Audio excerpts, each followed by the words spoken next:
What's up, and welcome to our recap episode. This is From the Top Rope with myself, Jared Carrabis, alongside Robbie Fox. What's up, Octagon Bob? Not much. We're recording this. It's another midnight edition. You're in the closet for this one. We just tweeted out Yep. the picture.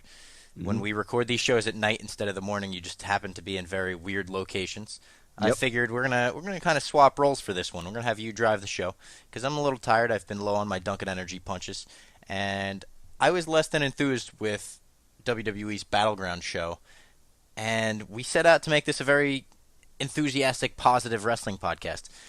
They're making it real difficult, but we're going to try, and one of these attempts is you're going to steer the show today. Yeah, I'm gonna totally take the reins here, and I was honestly surprised because I texted you after the Kevin Owens AJ Styles finish, and you revealed to me that you were not very high on this card.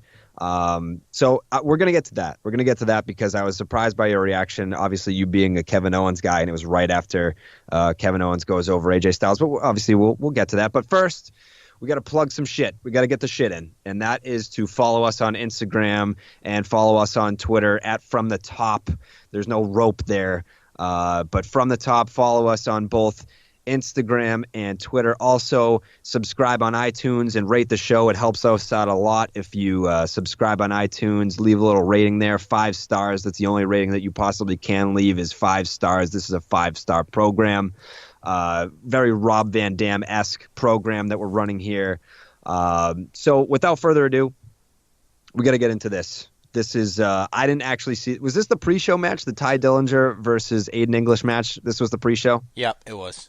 And did you see this? I did. It was fine. Aiden English went over, which is interesting because that usually means that they're going to continue this feud, and it's a feud that doesn't really need continuing. But match was actually fine. It was short, everything it needed to be. Do you think that Ty Dillinger is a talent that should be on the main card? Absolutely, and I think he's a talent that should be on Raw. I think he's a very weird fit on SmackDown. He's one of the few. I don't have many people on the main roster where I'm like, ooh, they would really benefit from being on the other brand. I felt like before the Superstar Shakeup I did, and then after the Superstar Shakeup, I was wrong in some senses. Like I thought Sami Zayn really belonged on SmackDown. I still think Finn Balor probably belongs on SmackDown because there's nothing for him to do. I would much rather him be WWE champion on SmackDown than in the mid card or the lower mid card with what's his name, the Drifter. But Yeah. I think Dillinger is definitely a guy that could benefit from being on Raw. Well, this is kind of going off on a tangent that I didn't really want to go on a pay-per-view recap. But don't you feel like in the very beginning, when they first did the brand split, traditionally Raw is the A show, SmackDown is the B show. But at the first start of the brand split, there were some lines blurred there. Like what we didn't Oh yeah, know. I mean, there was the A show and the B show, but in reality, it was like SmackDown was the better show for a little bit there. And they had names, and they were developing names too, which was, I guess, the most important part is that you had guys who would normally get passed over that were getting opportunities on SmackDown that sort of made them bigger names. Right now, we're not at that point. I don't know where we took a turn to where we've just reverted right back to Raw is the clear A show, SmackDown is the clear B show. But the original brand split, which I was, I guess, reluctant to accept because I hate the whole brand split thing. I hated the original brand split, but now with the original brand split, I was like, SmackDown is a very watchable show.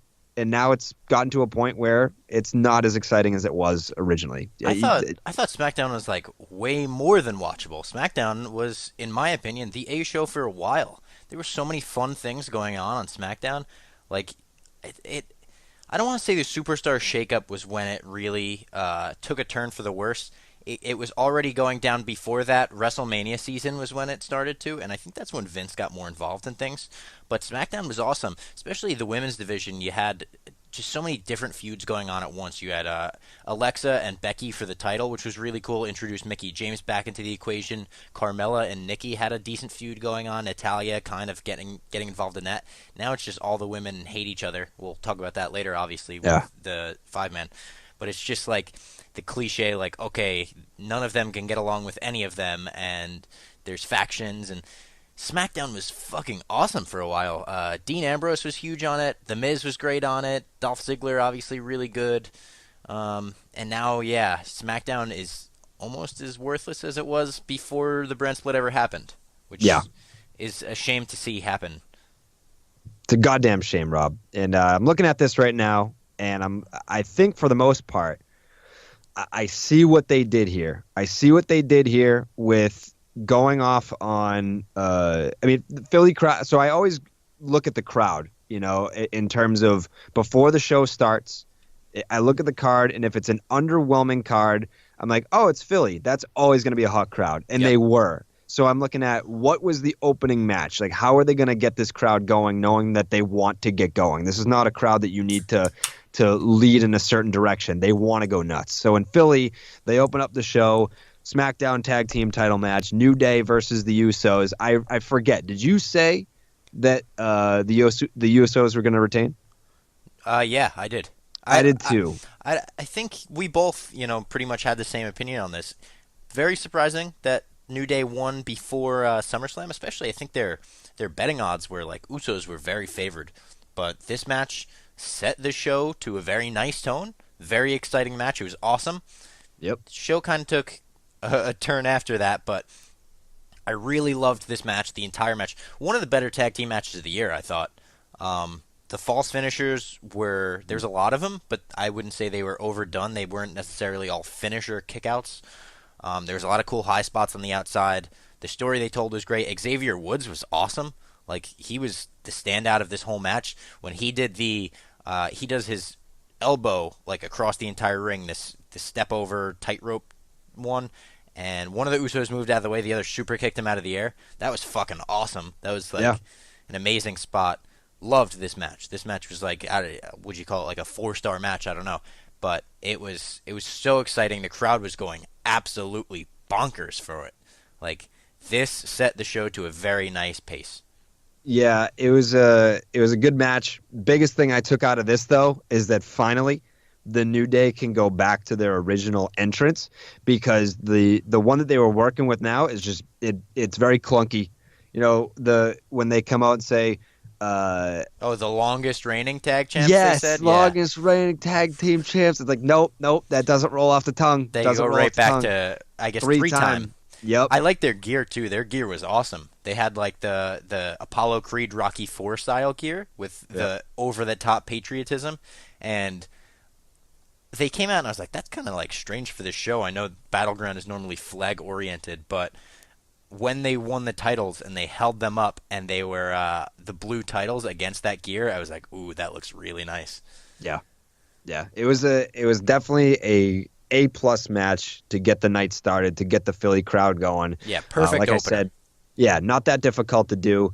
I think for the most part, WWE is aware when the buzz around their pay-per-views is that this card is going to suck, or it's going to be underwhelming, or the expectations are low. So I thought that was a great way to open up the night. Again, I think it was surprising because I think we both had the Usos retaining to sort of set up something extra at SummerSlam. So it'll be interesting to see sort of where they go from here, if they're going to have a rematch at SummerSlam. But if the New Day retains, I don't know. I think that they should have saved. So here's my thing with the title change here. I think you got to add Breezango to the match. And I don't even know if I would take the titles off the New Day necessarily, because I'm not a huge fan of these like short 1-month transitional title reigns. No. But, if you're changing it up like that, you're not going to get that big moment of the New Day retaining or the Usos winning at SummerSlam. Don't make it a one-on-one match. Get Breezango on the card. They weren't on the card tonight, and they were so over when they did that comedy match against... who was that? Oh, it was against the Usos, yeah. Yeah. I think they have to be on the SummerSlam card. They've been so good in the Fashion File stuff that maybe you do that. So a three-way. Yeah. Nice. Yeah. And they had a little spot later in the night too, with the behind the scenes like getting jumped thing.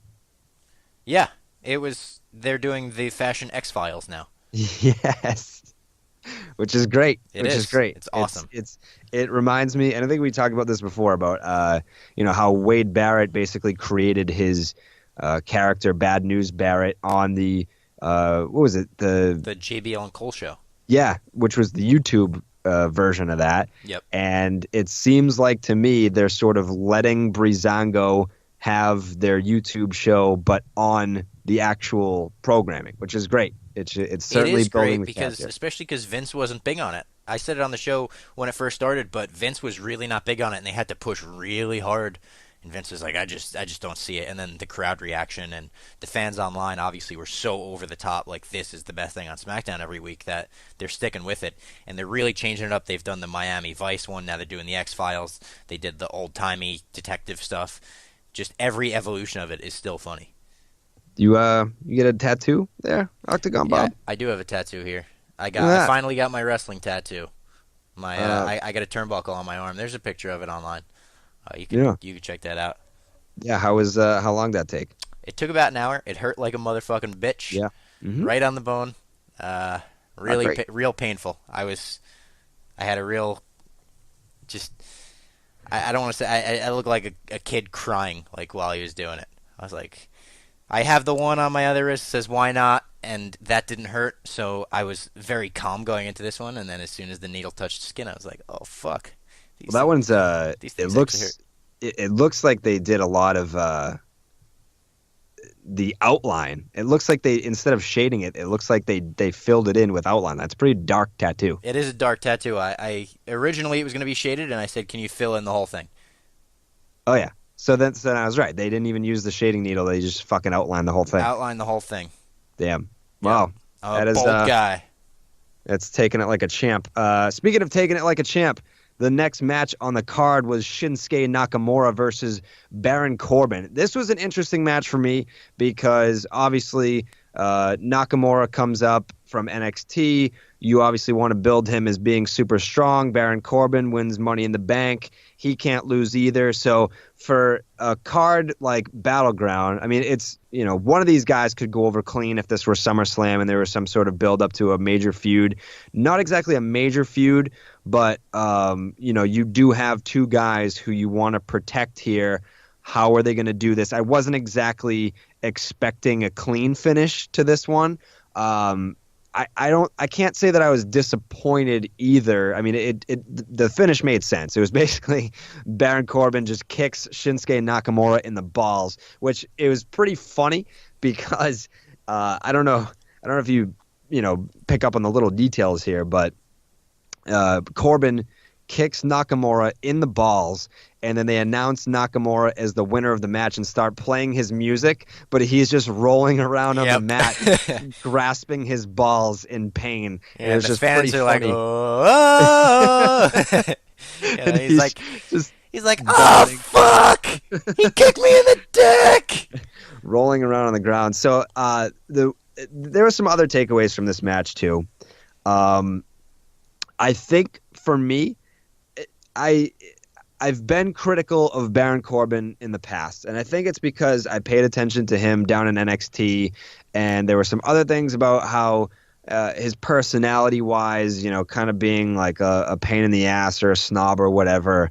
And for me, I'm warming up to Baron Corbin, and I think it's more because I enjoy his in-ring work more, and I think with the less on the mic, the better for him. And I want Yep, him to get absolutely. better because I think over time, obviously, him being on the mic is going to help evolve and build his character. But as a heel, I think I enjoy him more for his actions more so than his words. So I'm slowly but surely warming up to Baron Corbin, and I think that that's only going to, intensify as we sort of, pay more attention to the Money in the Bank aspect to his character right now. I totally agree with the less mic time, the better. I feel like a big issue in WWE is they feel like everyone needs to talk, and that was never the case. You never had like Kane cutting these long 20-minute promos back in the day because he just didn't need to. He would talk when needed, and it was whatever. Goldberg never cut a promo in his life. He was the most over person in WCW. Yep. Lesnar doesn't talk. He's super over. That was a big mistake with Shinsuke, I thought, in the beginning when they had him cutting promos against Dolph Ziggler. Yes, he speaks English, yes, a lot of the WWE casual crowd will laugh at him trying to speak English. So it's like Nakamura is absolutely someone that doesn't need to talk. He didn't really talk much in NXT, and he was fucking great. The crowd was not into this match. I was not into this match. I liked the finish. Finish I thought made that they were perfect into this sense. match. I thought they were into the match in the beginning. I don't think they were into this match. This They were match into. I had mean, a lot of what I complained about last week, where it was like Shinsuke selling, Shinsuke selling, Shinsuke selling, and then like a comeback at the end. Almost like Cena, like old Cena matches where people would complain about the 5 moves of doom. I'm worried that people are going to start saying that about Nakamura if they keep having him work this style of match. But I mean, whoa, I just burped live on air. Not a great match, but also nothing in it was bad. I saw Brian Alvarez come out and say that was the worst match of Nakamura's career. I disagree with that completely. I thought this was better than the match he had against Dolph Ziggler on pay-per-view. But the finish made sense. Finish got Baron Corbin over as, a dick, and Baron yeah. Corbin is very good at not being the cool heel and instead just being the heel that fans like to dislike. And I like that you said that you're starting to warm up to Corbin, because for me it's been like a very gradual increase in likability for him since he debuted at WrestleMania 32. I got a lot of WrestleMania 32 vibes from this show, by the way. did you? Yeah, because like the whole show, I was like, this is a bad show, but like a lot of the matches had surprising winners. Yeah, yeah. I think That we just we confused definitely. me pretty much. Everyone I Yeah, was just confused about. it's definitely a confusing process. Yeah. I think for the most part, uh, this was the right call. There wasn't going to be a situation in this match where there was going to be a twist or a turn, because A, it didn't call for it, and B, it wouldn't have made sense. Hmm. Like you said, you have the heel finish, and it's sort of and this is what we were talking about with the last pay-per-view, is how many of these matches are sort of setting up for a rematch at SummerSlam. I'm not sure that I want to see a rematch I was thinking between. the same thing. It's like with this and the United States Championship match, those almost should have had clean payoffs so we can get AJ and Shinsuke. If you want to rush that, I don't know if you want to rush it or if you want to save it for WrestleMania. It doesn't really matter because SummerSlam is huge. But like, are we really going to do this as a rematch and that as a rematch? Because they both had dirty finishes. So Yeah. unless you do them on SmackDown before and blow it off that way, it's I think this SummerSlam feud is going to feel very rushed, and like everyone's going to be a little like, whoa, we're just going into storylines here. Yeah, yeah. I've seen enough of this feud. I mean, I like both superstars a lot, and Yeah, I just think that for it's the just most not much of part, a feud. It's no, no. It was put together. It's like, hey, you need something to do. I need something to do. Let's fucking have a match. yeah. And yeah. But the other thing too, with Baron Corbin, I want to really buy into him as a top heel.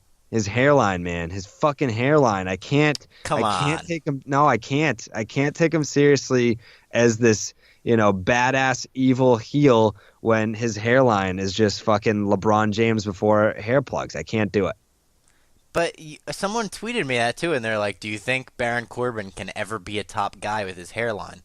And I was No. like, "Motherfucker, the two biggest stars in wrestling history are like Hulk Hogan and Macho Man Randy Savage, and they were rocking fucking skullets in their prime. They had It's no true. hair on top, and they had like the Dr. Phil coming down the sides.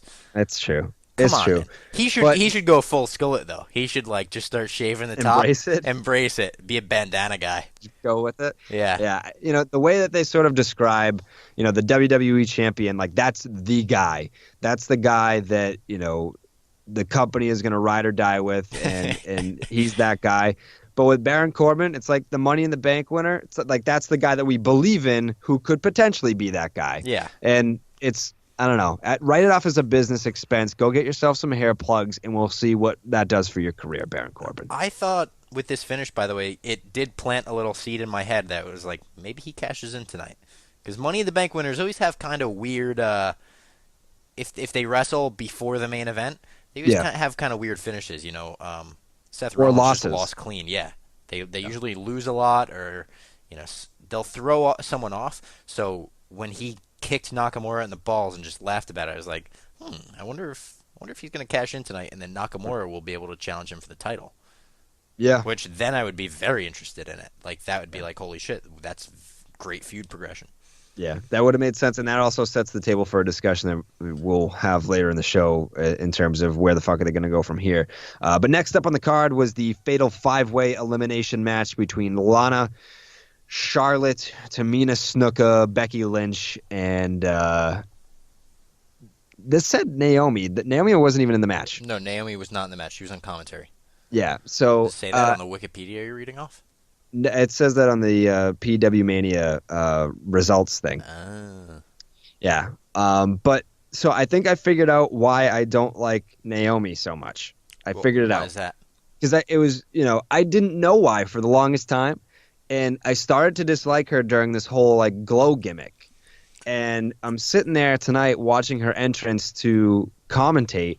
And she comes out, the music hits, she's doing the dance, she's got the hair and the lights and the belt and all that shit. And I was just like, you know what? I think I don't like her because of her entrance. Like, it's too much Do you for not someone. like raves? I'm not a big rave Not guy. an EDM guy? It's too much of a to-do, for like, they kind of just decided that Naomi was going to be this spectacle. And It got her so over, though. The It entrance didn't. is what got her over. But it didn't, because when she came out tonight, like, she No, did the but whole I wouldn't dance. say and that. then In the beginning, the entrance absolutely got... Like, when she won the SmackDown Women's Championship for the first time, crowd was going wild for her. yeah, it was like, you WrestleMania, crowd was deserve going it. wild She has for a her. great, You she know has a what I mean? great story. She has a great Yeah. story. But I think But- the entrance is absolutely what got her over in the beginning. But it's not doing it now because Didn't do it tonight, but like tonight, it didn't the do crowd, it tonight in front the of a crowd Philly was- crowd. But the It's a crowd was Philly crowd. bad. Like since after the first match, I felt like the crowd is bad. So I just kind of look at the women's division, and if you were to do a power rankings in terms of likability, in-ring ability, mic skills, the whole deal, if you were to compile all that down to a power rankings of the women's division, Naomi wouldn't be in like the top 3, 4, 5. Like, she wouldn't be in there. So like She I would look be in, at that she would be in my entrance. 3 if you're just talking SmackDown. No. I'm talking the entire okay. like women's division. Okay, Uh, she wouldn't be. Yes. So I kind of look at that as like it's this huge, grand entrance for not really a top talent in the division. And it's like, I don't know, would you have a mid-carder come out with this like huge pyro like that like that they would do at like the beginning of a pay-per-view? It just seems weird. It just seems a bit much. I really for disagree someone with you that's on this one. It's I really like. I think her entrance is great, and when her music hit and the lights went out and the crowd, the crowd wasn't popping for anything really tonight, but I was like, oh, this is good because her entrance is an attraction, much like Nakamura's is. Like, Nakamura, to the casual fan, is kind of a mid-carder. They haven't really showed us anything special about him. His entrance is just as elaborate. So it's like, when her music hit, I was like, oh, good for the crowd. That they didn't get Naomi, but at least they could still get her entrance because she's coming out to do commentary. So I think the whole visual of it's great. Her hair's glowing, her glasses, the title now, her shoes. I think it's a good visual. I think it got her over in the beginning. And elaborate entrances for mid-carders. I don't think they should be reserved for main eventers. We had Billy Gunn on the show. Like, the New Age Outlaws had the best entrance of all time. But And they made were- it the best. They were They mid-carders. made it the best. Naomi was handed this entrance. That's what I don't like I about don't know. it. She It's like, does. She dances and she slides on her knees, which I don't understand the physics of that. Like, I don't know how she slides so far on the video boards with knee pads on. I don't know Yeah. what kind of knee pads she wears, but anyways. I'd like to try that one day if we ever have like a really good relationship with WWE. Just try it, Just you'd try to probably rip slide your on knees the off. knees or something. Yeah, but I feel I would be like Naomi. What kind of knee pads do you wear? Yeah, that's fair. And do that. I I would just like to do entrances. That'd be sick. Imagine that. That would be sick. I would. Who would be your number one if they were like, yeah, we'll hit the music, go reenact the entrance? Wow, on the Mine's spot. Huh? so easy and it's like so like obvious. I would just want to do Daniel Bryan's. Like, do you get the pyro with it too? Yeah, like the full 9. I think I would just want to do Daniel Bryan's. I would want to go down doing the fucking yes, yes, yes, go on the turnbuckle, do it. But it's tough because the best entrances are made by the crowds, So it's like Yeah. if nobody's chanting yes with me, it's a little weird. But my number 2 would probably be Finn Balor because he does the thing with the lights where he throws his hands up. That is pretty sick. But if there's no fans there, it's like still not as cool. Right. I would probably pick Brock Lesnar if we get to do the. Oh, bump, Lesnar the would be pyro. sick. There's no Yeah. way you could do the jump though. You think you could jump up to the ring like him? Fuck yeah. No way, dude. You don't think I'm athletic enough to jump fucking 3.5 feet in the air? Dude, the ring is kind of high. You weren't at the Barstool Combine, but bloggers don't have good verticals, man. I guess, but I mean, you're putting me in the same class as like fucking Nate as an athlete. No, I'm not putting you. I'm putting you with like Glenny Balls, no, I'm putting you more with like Coley. Coley, Vertigo boy. Literally couldn't look up to do his jump. Missed the vertigo thing. Missed the vertical, whatever. But I don't know. I don't think you could make that jump. That's a I'm hard gonna jump make to the jump. make. It's a I'm hard gonna make the jump to jump. make. Literally the first try. If we ever go to Pat McAfee's ring and wherever the fuck that is, I'm gonna make the jump and it's gonna be very easy. I'm gonna do it on one try, flat-footed, without a running start. You're not gonna. I'm telling you, you're not. I want you to video it. By the because way, I'm when I was training, most embarrassing moment of my training career was probably the whole. We were doing blow up drills, which are basically you run the ropes, do like leapfrogs, whatever, roll throughs, just basically make you so tired that you throw up. And they were like, "All right, Fox, get in the ring." And everyone was sliding into the ring, doing that cool like edge type thing, Yeah. but without a running start. So I just was like, "Oh yeah, I could do that." And I like tried to do it.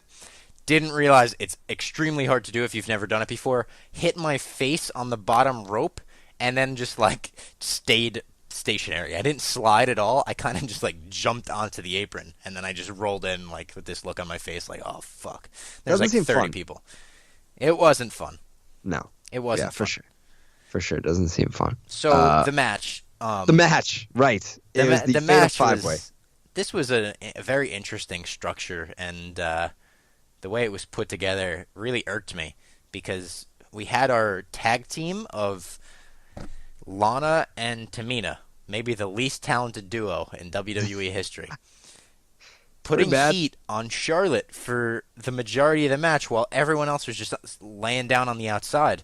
Charlotte, God bless her. I tweeted it. God bless her for selling for these two. Because she was trying to make it look convincing. Lana was 10 feet from her head with kicks. Yeah. Not even Yeah. close. Charlotte, this also provoked the thought in my head while this is going on, where I was like, is Charlotte the greatest women's wrestler of all time? And I started to like really think about that during this match because I was like, I don't know if there's anyone in history that can do what she's doing right now. And you got to really start to think about that. But the whole like story they were telling was strange because this was an elimination match. So if wrestler A is going for a pin on wrestler B and you are wrestler C, you want to let that happen. So your odds of winning that match are better. Everyone was breaking up every pinfall and submission the entire fucking match, and it made zero sense. Only once was it Lana breaking up something on Tamina where I was like, I guess you can make the case that it's like Lana was partnering up with Tamina in this match, and she's inexperienced, so she kind of needs that. But what if it came down to the two of them? It's like, what would she do then? I have no, like, this was, it's something that frustrates me in a lot of elimination matches. They'll do it in the Elimination Chamber, I think, if you go back. So Reddit doesn't call us sexist again. It has probably happened in the Elimination Chamber this year. But this time, it just made no sense. And when there finally were pinfalls, it was like 1, 2, 3. So you went from 5 people in the match to this is a one-on-one match instantly. Yep. It's very strange. The Natalya and Charlotte were the final two. Their portion of the match was good, and I enjoyed it. Charlotte did her moonsault off the top, ate the knees. I kind of dug the finish, but it was... Finishes have been weird in the women's division almost since Alexa Bliss beat Bayley by hitting her head into the turnbuckle. This was almost the same finish. But I guess you do the, like, do you want Charlotte to tap out to the sharpshooter? I would have probably done like the same finish, but Charlotte gets up, eats a discus clothesline or something, maybe passes out in the sharpshooter. But if you want to, it's hard to do passing out in the sharpshooter without people immediately being like they're doing the Stone Cold thing, and you definitely don't want that for this match. And you definitely don't want that for this pay-per-view either. Yeah, the like Natalya Naomi doesn't interest me a ton for SummerSlam. That doesn't feel like a SummerSlam caliber match because what are you going to do with the two best wrestlers in the division, Becky and Charlotte? It looks like they're going to be in a tag team match together against Tamina and Lana, which definitely doesn't interest me. But this match, everything when it was 5 people was horrendous. Once it got down to the one-on-one, was enjoyable. So it's like it was a tale of two halves, So, to quote journalists all around the yeah, world. at the risk of once again getting heat from Redditors about sexism, I think that the brand split killed all the momentum of the women's revolution. I think it killed all of it because once they split the division in half, I think that the division would have continued to thrive if they kept all of them together. But once they split the talent in half, that sort of minimized what they were able to do with the top stars. And now you have, matches like this where, like you said, Charlotte is left to sort of carry the likes of Tamina and Lana. And obviously Becky's great.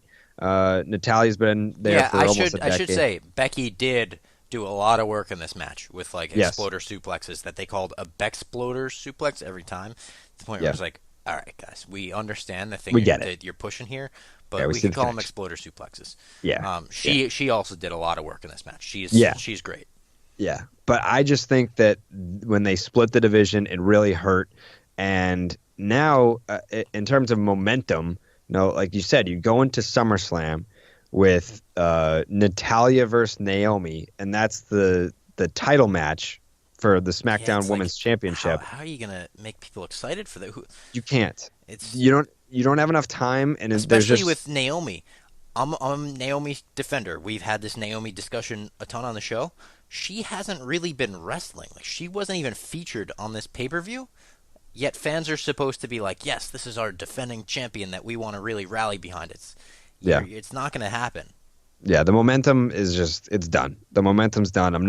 I used to look forward to the women's matches and now it's like I couldn't tell you who's a face and who's a heel. It's like the thing with It is Charlotte hard too. to It's like tell on SmackDown. yes, like Charlotte, what is she now? Like I I mean, guess she's a face. she is a face, but there, you know, But the turn was poor. she also shouldn't be a face. Charlotte has shown that she's an okay baby face. I mean, she's amazing in the ring. I said Yeah. on this episode she might be the greatest of all time women's wrestler. Yeah. She is awesome as a heel. I think she's like really good on the mic as a heel. Yep. Not good as a face. Some people just aren't. Some people just don't have that in them. Yeah. And you should play to your talent strengths. You shouldn't. Well, I mean, be the fact that forcing they this had to thing turn here. her face in the first place just goes to show you that they just didn't have enough talent within Yeah, the the thing division. is, they just need more people. They need more people in the division, and the problem is solved. And you need to have individual feuds. Don't treat this as like a cruiserweight thing where it's like these guys are a separate part of the show because they all hate each other. They should Yep. be treated exactly like the men in the sense that like some people have issues with others over stupid shit. I don't know. It's pro wrestling. Like, it shouldn't be. We all hate each other. It should be. Charlotte hates fucking Tamina. Do that feud. I don't care. You know. Yep. You need NXT call ups. You need people coming back. I don't know. The Mae Young Classic is going on next month. Maybe I know a bunch of those people are signed. Bring up the current crop of NXT girls and make the NXT girls the Mae Young Classic girls. I don't know. Yeah, they definitely got to do something because Naomi and You just got super Natalia. loud, by the way. Did I? Yep, you're good. Okay. Yeah, just complete. I'm not interested in that match whatsoever. Don't give a shit, and I don't think that they have enough time to make me give a shit. Next match on the card was Kevin Owens versus AJ Styles for the United States Championship. We can speak to this because we saw it. A lot of folks didn't see the MSG match. Would you say that the MSG match was better Way than better. their rematch at Battleground? Way better. I think it was like not even close. This match, I don't know what it was. This match just didn't really click with me. Mm-hmm. I thought the ref bump was awesome. It was one of the coolest ref bumps I've ever seen, where AJ Styles was like on Kevin Owens' shoulders and he just fucking tossed him like a bag of garbage. Tossed him into the referee, and AJ took an awesome bump on it. The ref bump proved to be inconsequential because there was a botched finish that I can't speak much about, but it was a botched finish for sure. The match just it didn't do it for me, and I don't know. Why can't you speak about this botched finish, Robbie? It's it's very under wraps right now, and I don't know what I can say and what I can't say. But it didn't go the way things were supposed to go. Wait, are you trying to say that AJ Styles was supposed to retain? I can't really speak to that. I mean, that's so. Are you waiting for someone else to sort of Yeah, clarify? yeah. I'm not gonna be the one to break this news, but someone will break it. It'll Someone come will out. break the It'll come news. out this week. Like it'll probably be out by the time this episode comes out, but I'm Yeah. not gonna be the one to break this news. Okay. So you're more the React guy Yep. than the. I'm Yeah. not. Yeah. Okay. I mean, the UFC thinks that I'm a journalist. I'm not. So I'm not the guy that breaks the news. I'm the guy that reacts to it. But so overall, I agree with you. I agree with you that the MSG match was noticeably better, and obviously our styles are much different. You're more on the technical side. You can actually break down these matches far better than I ever could, as just a fan. But as just a fan, that it was noticeably better. The MSG match, there were a lot more false finishes. They went all out, like they Yeah. pulled out the stops at the MSG match versus this one, which just kind of felt like It's almost like this one was supposed to go longer than it went. yeah. Yeah, it's almost like something went wrong, which Yeah. is you just you look at that finish and you just go There you go. Um, It's like that emoji with the thing on his chin. He's like, huh. Do you want to actually, instead of waiting, do you want to talk about Kevin Owens on Talking Smack? Yeah. Kevin Owens. So this was the highlight of the night for me. Like the entire night was that was like, all right, Kevin Owens is going to be on Talking Smack. No matter what happens, Kevin Owens is going to be on Talking Smack. Hopefully that delivers, and it over delivered. This was maybe, I'm going to burp again. There it is. Maybe Kevin Owens' best performance ever on Talking Smack, to the point where Renee Young multiple times was just laughing, like at insults directed towards her. It was just like he was hitting her with everything. He was chanting for Jerry Lawler, who was co-hosting Talking Smack, and then he was like, "Did the crowd ever cheer your name?" I don't think so. And she's like, "Actually, they did tonight during the pre-show." And he was like, "Oh, you had family here?" And she just started laughing. And he's like, "Oh, good response. You're just laughing right in my face. Good response." He was like, "You got to go out of your way." It was what, 5-8 minutes or something of him on the show. He like barged in. He was the first segment on the show. Go out of your way, and you have to see Kevin Owens on Talking Smack. He even gave a shout out to the Young Bucks and Kenny Omega. He was like, "I am the elite." Wink, wink.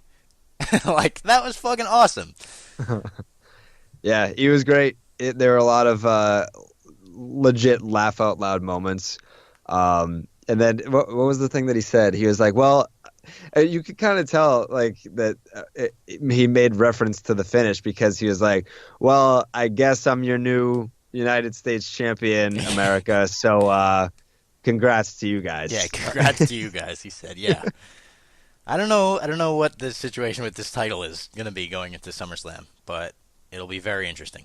Do you think, yes or no, the program with AJ Styles continues into SummerSlam?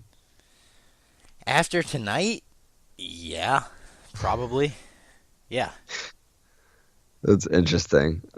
So, I mean, after people listen to this podcast, if whatever news that's coming out hasn't come out yet, a lot of people are going to be going back to the WWE Network to sort of, scan that with a fine tooth comb to see what kind of went wrong at the end of that match, which is interesting to say the least. And we can say the same thing about this flag match between Rusev and John Cena. This is another, feud that we shit on quite a bit, because A, we've seen it before. B, it didn't really make sense to bring John Cena back to feud with Rusev, who was also coming back. It felt like, well, we're both kind of on pace to come back at the same time. Might as well have a feud together just because of timing, which I didn't entirely agree with. I thought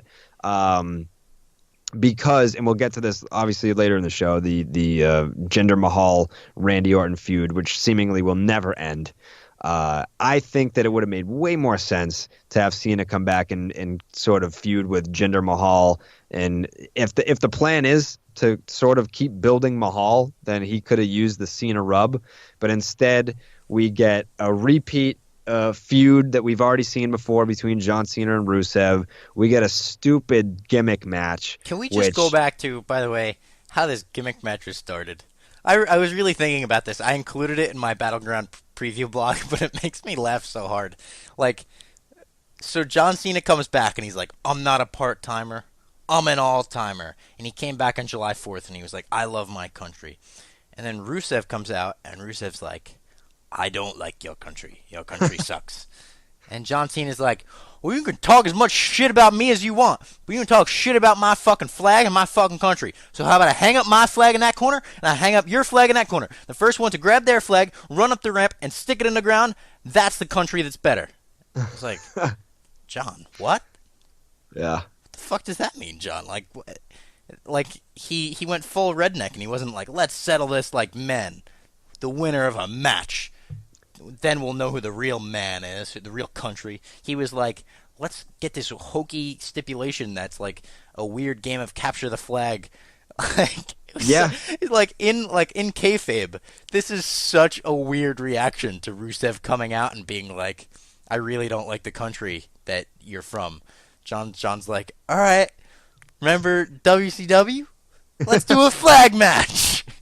So weird. It's so weird, but I don't know. It made me laugh. This match went so long. This was the longest match I've ever seen in my entire life. Yeah. It wasn't horrible, but it was just like, it was almost like the last match was supposed to go longer.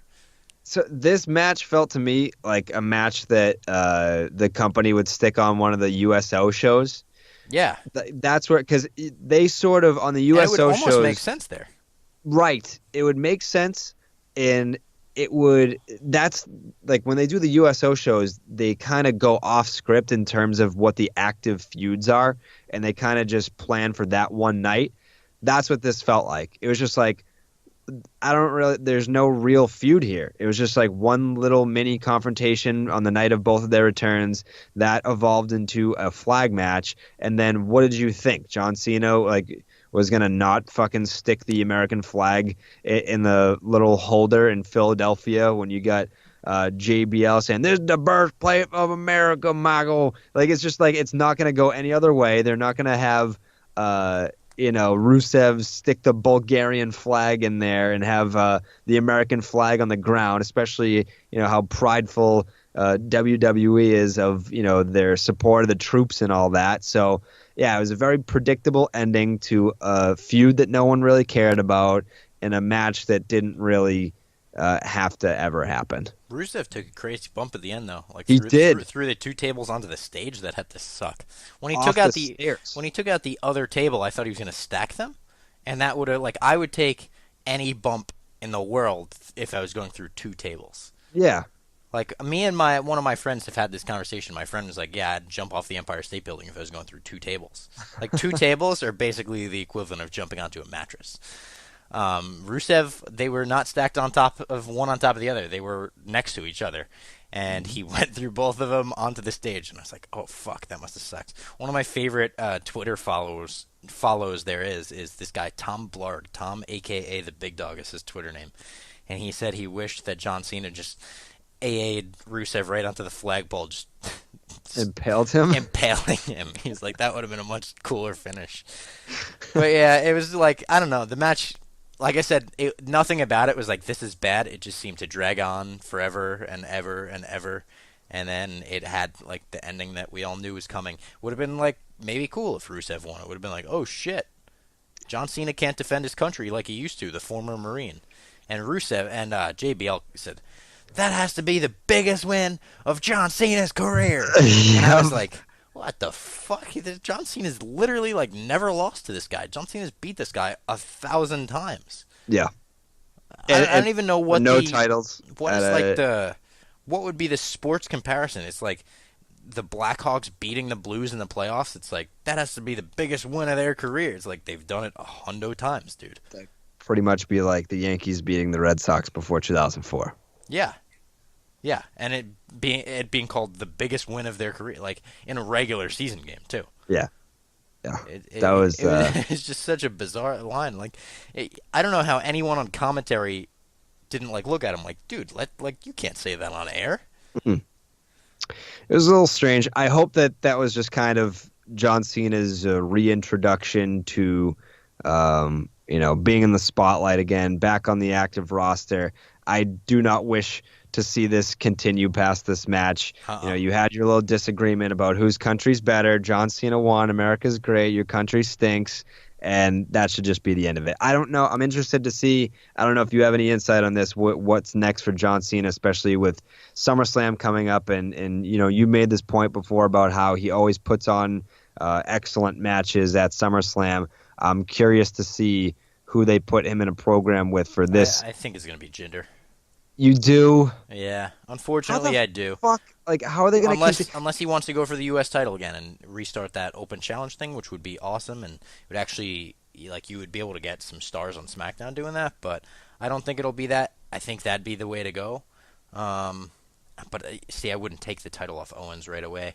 I just spoke about like not liking the 1 month title reigns. Someone also tweeted me and they were like, "How the fuck can you call Cena Mr. SummerSlam if he's 1-8?" It's like, dude. He's 1-8 at SummerSlam. That's a legit statistic. I guess maybe in the last 9 years. I don't know if that's true, but like even if it is, it's like I'm not calling him Mr. SummerSlam because of a fake win-loss record. I'm saying the quality of the matches he puts on at SummerSlam are always awesome. True. It's very like he had AJ last year, Seth Rollins the year before that, Daniel Bryan. His the first ever pay-per-view Cena versus Orton match was at SummerSlam 2007. And that match is fucking awesome. You want to go back and see a good match. The first Cena Orton is, if you're not tired of seeing those two in a ring together, it's really good. Yeah, I think it's Jinder. Jinder was one of the like 5 or 6 superstars advertised in that SummerSlam trailer they showed today, making me be like, oh, he's going to retain in the main event. And I also got the little, like I saw the picture of Khali at the Philly airport, and I was like, I mean, there's no reason for him to be there other than if he's on the show tonight. So that I didn't see that picture. I got that spoiled for me, which I didn't really care about. I was like, they're really going to close a show with the Great Khali in 2017? He killed the man. People forget that. People forget that. Yeah, that was. So I didn't see the picture in the airport, but the picture's actually very funny because his face isn't in it. It's like a flight attendant like posing with him. But it's like the middle of his chest to like his shins. But you can tell who it is. Like, obviously, no other human being is shaped like he is. Yeah. But it's like it's a very strange picture. Yeah. Basically, when his music hit, I was like Jinder's music hit. Yeah. And his Titantron came up and everything. Because Khali doesn't have heel music, I don't think. Well, he did way back in the day, but I don't even remember what his theme was. I think it was pretty racist, but probably. But yeah. Next match was Mike Kanellis versus Sami Zayn. This felt like a pre-show match to me. Like the entire everything, a bit like the crowd was. You could hear a needle drop for this. Well, match. Yeah, I mean, no one was invested in this, but they weren't supposed to be. It's obviously not a high-profile type feud, and yeah, it was a buffer match before the main event. I loved Mike Kanellis' gear. I thought his gear was great. He had it reminded me of like Shawn Michaels' gear almost. Yeah, like the kissy faces all over it, and he had a jacket with Maria's face painted on the back of it. Didn't really look like Maria, but there's a portrait of her on the pants too. Yeah, on the pants, and Maria was also wearing a jacket with her own face on it, which you're quickly realizing, like, the power of love is that he really, really, really loves Maria, and she really, really, really loves herself, which I love. Like, Pussy Whipped Mike Kanellis is an awesome gimmick, but he lost in this match. He did. With Maria's help. Maria helped him, and then he still lost, which... Nice that Sami Zayn is going over. We like to see Sami Zayn get a push. I do at least. I'm a huge Sami Zayn guy. But he didn't need this win more than Mike Kanellis did. This WrestleMania 32 almost. Like, what the fuck were they thinking with this? Yeah, Sami didn't immediately need this win. You lose the appeal of like Maria helping him in matches, leading him to win, which is what his character should be. I like that a lot. It's very strange. I don't know. I was very confused by this whole thing. Yeah, but we were at a point in the night where I was just like, I don't give a fuck. Yeah. as a buffer match, no one cares. But for Mike Bennett slash Kanellis to have a match on a pay-per-view card, and it seems like obviously if the casual WWE fan doesn't really know him or his work, but it seemed like it was a no-brainer for him to go over here. Like Sammy didn't need this win, and obviously it doesn't hurt him very much to lose if Maria is helping out. So yeah, exactly. I don't know, weird decision to have Sammy go over there. But this again, as you said, was just to warm everyone up, maybe a little bit of a piss break, maybe go grab a beer before they dropped the Punjabi prison over the ring. Again, this is Randy Orton versus Jinder Mahal, rematch number 57, something like that. I guess the appeal of having this match, another rematch, obviously it's like, all right, the Punjabi prison, we haven't seen that in about 10 years. I don't know. It's just I wasn't that into it. It sucks because we even said we were like, we're gonna be a positive show, and then every single match since the tag title match is like, well, wasn't into it. This one sucked. It's like I don't. It's. I've gotten some tweets too. It's like you guys said you were gonna be positive, and you haven't been. I feel like we mostly have been, but when we have these shows dedicated to pay-per-view recaps, I feel like our listeners would rather hear us give our genuine thoughts than lie and say every match was great. Because I can't lie and say this was great.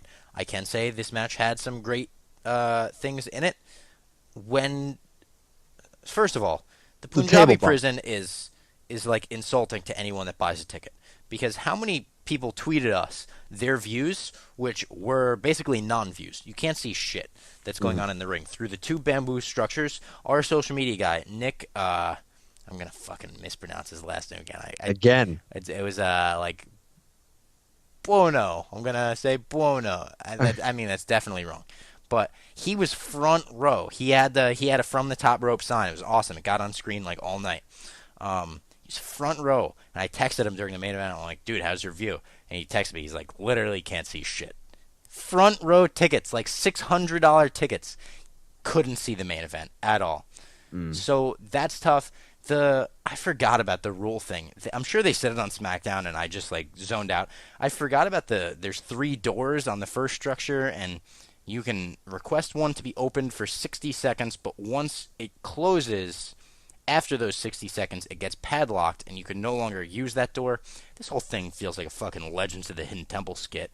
But obviously, all 3 of those get padlocked. Once they escaped to the outside and they were in between 2 structures, I actually didn't think any of the match was bad. Once they were out there, because it was just brutal, which is kind of what we wanted. We were like, it should just be a brutal match. As soon as they were outside of the main structure, I was like, all right, like I could kind of get down with this. Especially because the Singh brothers got involved, and we talk all the time about how awesome the Singh brothers are. Mm-hmm. The one of them took, I mean, it was 15, 20 feet high, a bump off the Punjabi prison through the table, and his back hit this fucking table so hard because the way those they're designed to explode, obviously. But it almost, remember when Vince took the bump? It was like the most brutal table bump I've ever seen. Where Stone Cold hit his head off the cage and he fell back, and he like the one part of the table didn't explode, so it just chopped his back in half. Wasn't that the St. Valentine's Day Massacre? Yeah. It was almost that bump. It was a lot safer for the Singh brother because the table exploded much quicker, but it was almost to that level. These guys, I wonder if they go into these pay-per-views and they're like, all right, Randy, we have our idea for like the crazy fucking bump we want to take tonight, or if it's Randy being like, all right, boys, and tonight you're going to jump 15 feet through a table. They're like, oh, fuck, in my dress shirt and dress pants and dress shoes. But yeah, that was awesome. That like bump was so cool. It made a little bit of this pay-per-view worth watching. Yeah, it was a great bump. It was definitely a high spot. Brought some energy back into the match. Obviously, it wasn't. There was still like another 10 minutes left. Yeah, that definitely a huge pop. That definitely should have happened more towards the. That should have been like Randy makes the guy take the bump, goes to the other side of the cage, and then you do the Kali stuff, because then it's like, oh, he was so close. He just had the crowd behind him. The crowd could kind of carry over that energy. The Kali thing is I'm not saying like that's when you do the huge Khali reveal because that's indefensible. Closing a show with the Great Khali in 2017. Yeah, but I I had mean, some they're friends of mine. really trying to hammer home the 1.3 billion people in India I thing. know they They're are, and I really even trying to do it makes me so angry, Jared. that. Does it? 28 billion people. No, here's what makes me angry. 1.3 billion people. Hmm. 28 million speak Punjabi. So it's like, dude, you're like, let me speak the language of my people. But that is like living in America and being like, let me speak the language of my people and like going off in Mandarin. Everyone being like, wait, what? That's not really like it confuses me so much. They're like the Punjabi prison, India's trademark. It's like, what are you even talking about?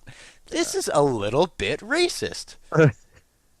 Yeah, but it gets people don't know that though. Like the average American is not going to know that. It still I know, serves its I know. purpose. I don't think It's Vince like, knows that. I don't think Vince no, knows that at all. I probably think not. he thinks, oh yeah, everyone in India speaks Punjabi. They're all Punjabs over there. God damn it, pal. They're gonna love this match.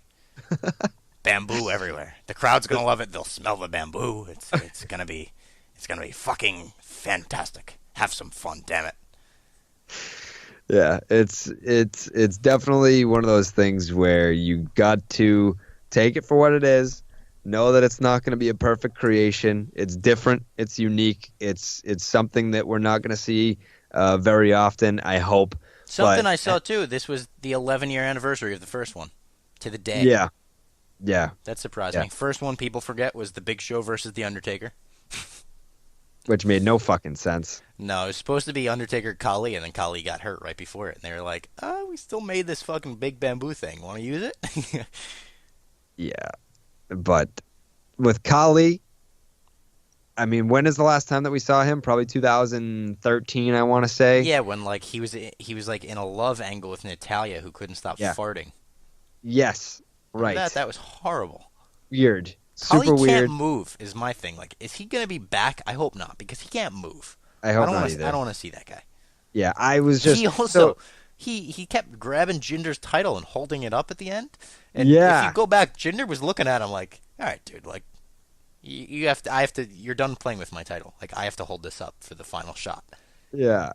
Yeah, it was awkward. So when Jinder's music hit, I was like, okay, this has to be the Great Khali. And then Yep. he comes out and it's like, okay, it's great. And then I knew that it was supposed to be like a holy shit moment where Khali returns to interfere so that Jinder can retain. But the only thing I'm thinking in my head is like, how is he gonna botch this? Like Yeah, how yeah, like me too.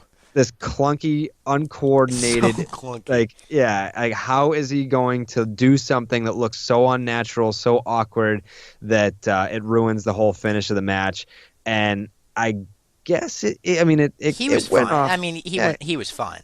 yeah, he But when did what he he was started supposed to. climbing that structure, I was just like, "Oh boy, he's really going for." It's like his legs. You can't see his legs because they're covered with his generic black pants, the most Yeah, like boring he pants has ever. no ass. His No fucking back ass, just goes straight down. straight Like he down. has no ass whatsoever. It's But bizarre. I've never seen anything like it. I wouldn't be shocked if he rolled up the sleeves of his pants and they were just Legos. Like his legs were made out of Legos because that's Yeah. how immobile they are. Yeah. So obviously Kali interferes. Jinder retains in this basically 4-on-1 match against Randy Orton. I don't know. I thought that there was a chance that Orton could win this, So did and I. there was like that sort of suggestion that if Randy Orton wins, and that would tie him with Cena. Correct? They would both have 14 championships. No, Cena's tied the record this year. He's got 16. Is it 16? Yep. So wait, I think would that have been 16 for Randy? No, that would have been 14 for Randy. Oh, I thought that they were going to be closer than that. No. All right, never mind. I was going to say that they could have had uh, get Randy to be even, and then I think they should still get Randy to be even before you put 17 on Cena. I think they should be fighting for that 17. I think that's a feud waiting to happen. yeah, absolutely. That would be way more appealing than John Cena going over Jinder Mahal to have the Yeah, I record. think it should be face versus face too. I mean, fans would obviously side with Orton just by nature of the Let's Go Cena sucks crowd, but Yeah. I think they would side with Orton, but I think it'd be really cool if Cena was almost a dick about it. And he's like, you were always in my fucking shadow. You were the B guy while I was on top. Yeah. And you were cycling in and out, and I was always, in the same spot. And Orton's like, well, I'm still fucking here, and you're a part-timer. Like, that would be fucking cool if you did that as a Mania feud. I'd be so down. Yep. But instead, we have Jinder Mahal. The modern-day Maharaja. Still the goddamn WWE champion, and still I'm looking confused. like Bane from Batman. It's honestly, like, what are they going to do with him at SummerSlam? Like, how are they going to make us care? There has to be the crowd's gonna, no matter who he's against, the crowd's gonna turn on the match. I think.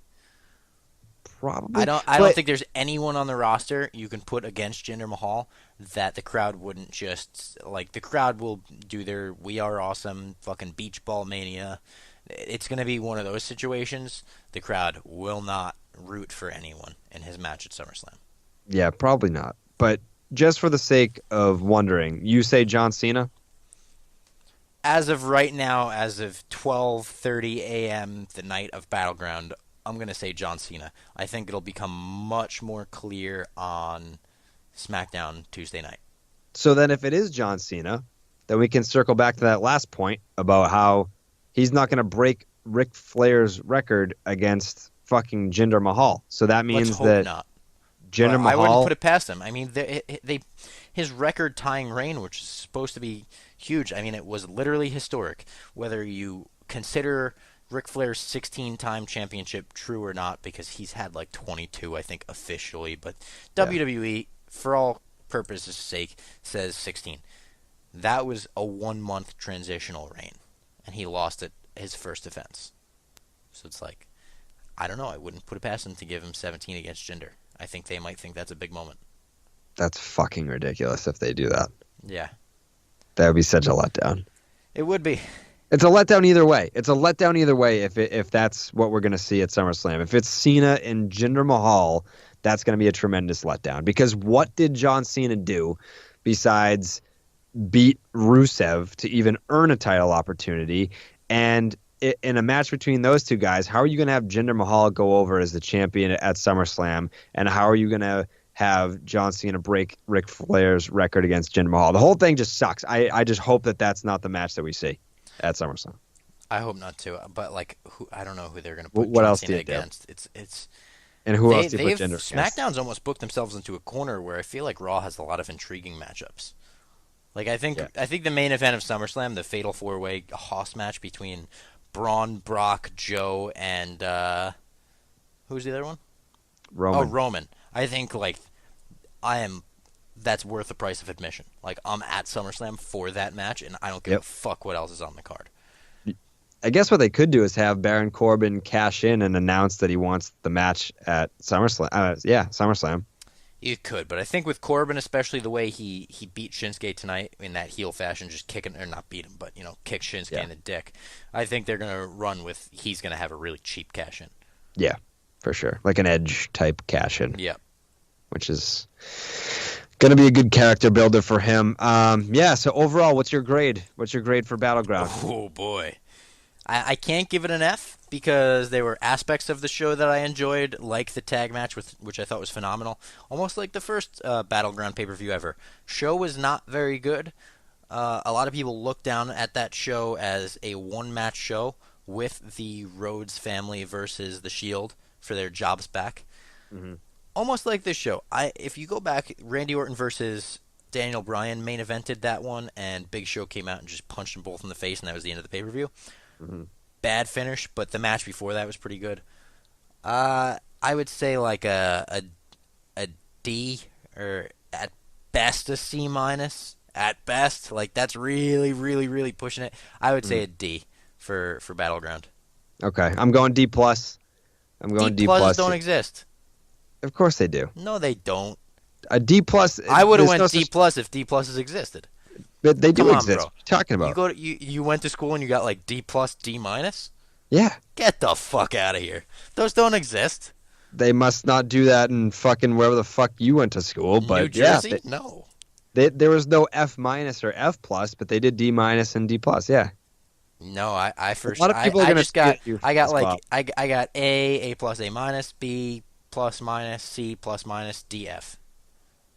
Yeah, I feel like you're going to get a lot of tweets for this, being like, you went to a fucking weird school where they didn't give out D pluses and D minuses. All right. In the Boston school where D pluses and minuses exist, I would definitely go D plus. Okay. All right. So then we're in agreement here. It was a D plus pay per view. Um, Yeah, it's going to be interesting to see where they go from here because, like you said, they've kind of booked themselves into a corner. I'm intrigued, I guess. Like they have my attention. I'd like to see where the title picture goes with Jinder. I'm interested to see where Cena goes from here. The I'm U.S. interested. title picture is like, whoa, I don't know what they're gonna do with it. That's a weird one. That's a weird Yeah. one, but I can easily see them kind of continuing with that feud. There are some loose ends here, though. With Shinsuke and Baron Corbin. Interesting angle there. Are we going to see a cash in at SummerSlam? Maybe, maybe not. So, I mean, at least they've sort of given us some open ends to wonder. There's no like, oh, well, like this is definitely going to happen at SummerSlam. There's a lot that we don't know, which I like. I Yeah. like the uncertain. So Yeah, they've and kind of set themselves up for the uncertain, which is always fun as a fan to not really know where they go from here. It's okay to not know the answer it's sometimes. giving us a reason to watch SmackDown. Like we Yeah, have multiple reasons to tune into SmackDown, which we haven't had for a few weeks now. So, right. you know what? There are some positives to come out of the show. Yeah. So there we go. You have any other thoughts? I think you should rate and review this show on iTunes. I think you should Mhm. follow us on Twitter and Instagram at From the Top. We've got some good handles. We had good tweets tonight because our boy was at the front row. Had some cool videos. Go check them out. We had someone send in a video of their reaction to the one of our classic grapple fucks, sending in his reaction to the Singh brother falling off a skyscraper through a table. Mhm. All that fancy stuff. And make sure to tune in on Wednesday at noon. As always, we have a huge show, big interview with a tag team. That's all I'll say about that. Mm.